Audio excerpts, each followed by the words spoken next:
U.S. job creation in May fell to its lowest level in more than 5 years, a sign of economic weakness that may limit the Federal Reserve's ability to raise interest rates soon. The Labor Department said that employers added just 38,000 jobs last month, the fewest since September 2010. The jobless rate fell to 4.7% from 5%, the lowest since November 2007. But this was partly due to people dropping out of the labor force and no longer being counted as unemployed. The government said a month-long Verizon strike had depressed employment growth by 34,000 jobs. The strikers would have been considered unemployed and counted in the figures. But even without the Verizon strike, non-farm payrolls would have increased by just 72,000. The goods-producing sector, which includes mining and manufacturing, shed 36,000 jobs, the most since February 2010. Janet Yellen, chairwoman of the Federal Reserve, has hinted that interest rates could rise soon if U.S. jobs growth picks up.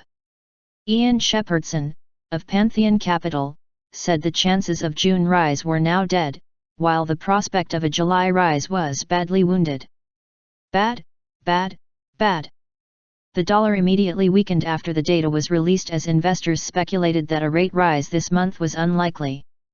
The main share markets opened down, led by a 0.6% fall in the S&P 500. Mohamed El-Arian, chief economic advisor to Allianz, said this unusual jobs report puts the Fed in a tricky position.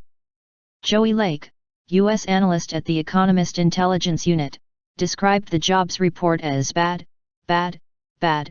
There is no positive spin to it.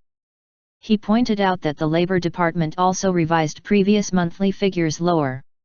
The labor market slowdown will make the Federal Reserve reconsider its next move, Mr. Lake said.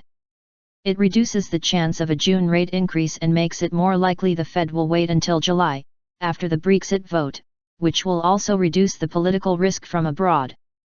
Recent U.S. data on consumer spending, industrial production, exports, and housing had suggested that the economy was gathering speed after growth slowed to a 0.8% annualized rate in the first quarter.